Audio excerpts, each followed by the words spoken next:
Hello, merci pour votre attention. My name is Hermann Chendjou. I'm originally from Bamindou, Cameroon, a beautiful country located in Central Africa.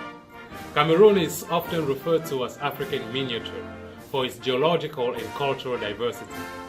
You can clearly tell by my accent that English is not my first language. Pouvez-vous deviner quelle est ma première langue? I have earned an associate's degree in engineering, and because of my passion and fascination for electricity, will earn another associate's in electronic technology in the winter of 2019. I received both of these degrees from Schoolcraft College. Right now, I'm actively looking for a job in electronics technology or a related field. My long-term goals are to succeed in my career, attain advanced engineering degrees, and one day build a hospital in Cameroon. My motivation is very personal. My own brother suffered from epilepsy.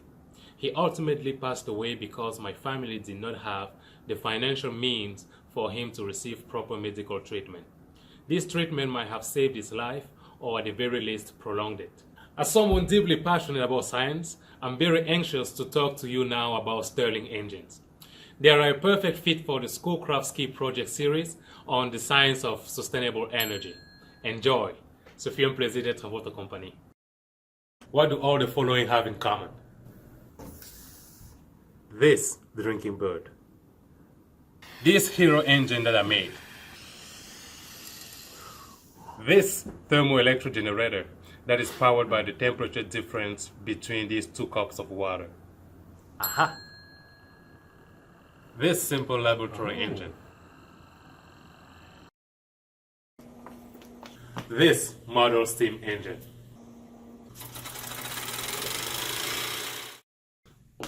This Stirling engine, powered by the heat from my hand. What do they all have in common?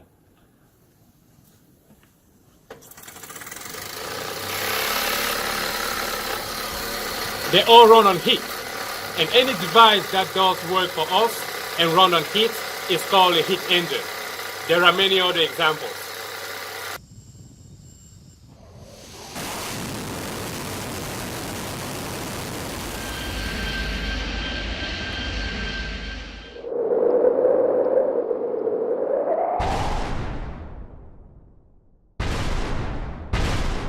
The sources of the heat that power the heat engines are critically important.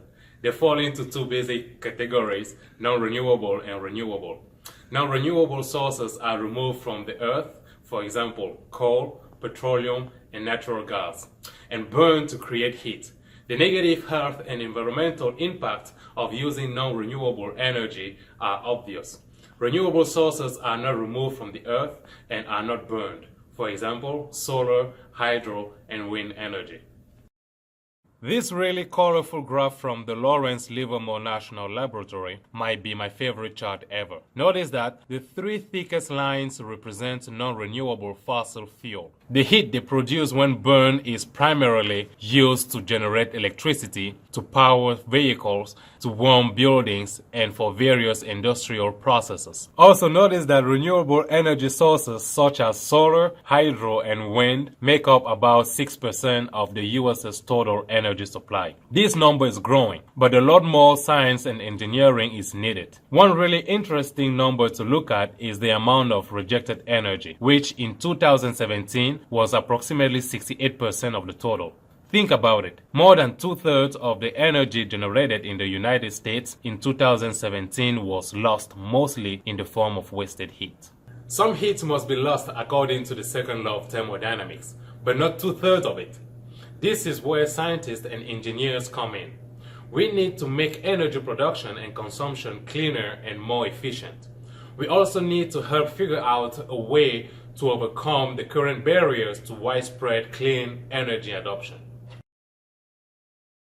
This is why I'm showcasing Stirling engines. They are simple, have some interesting commercial applications, run on air, produce zero emissions, and provide a great window into a lot of science that is common to all heat engines.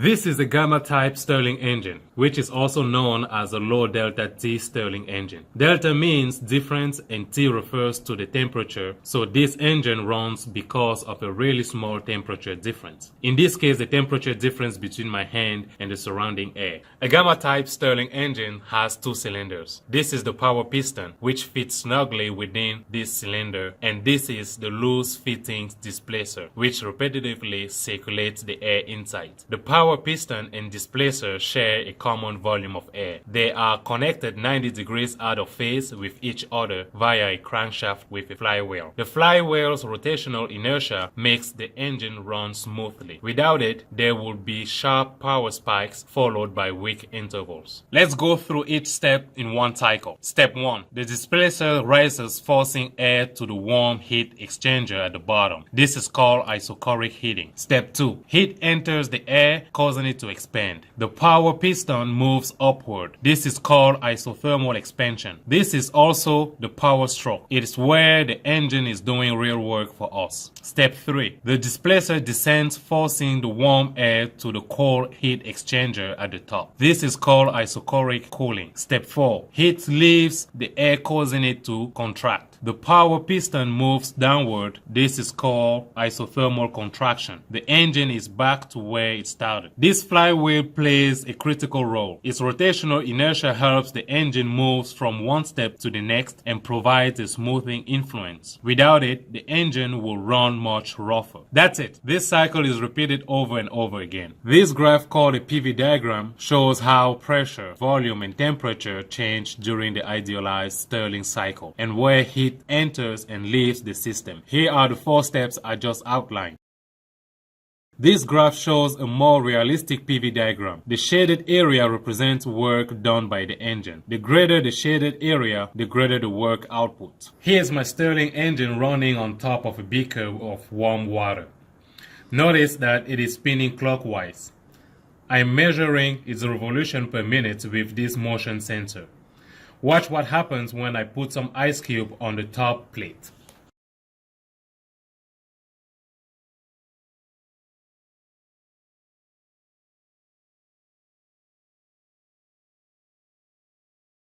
All of a sudden, the temperature difference increases, and so does my engine's RPM.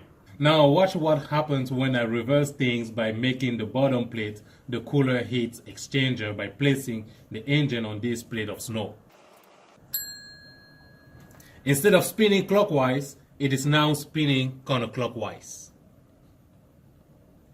Stirling engines have been around since 1816 and are now gaining interest as part of the sustainable energy movement. They can be powered by many different clean heat sources, like passive solar and geothermal. They can also capture waste heat from automobiles, homes, and industrial processes. The more we learn about the science and engineering of heat engines, the more we can make them cleaner and more efficient.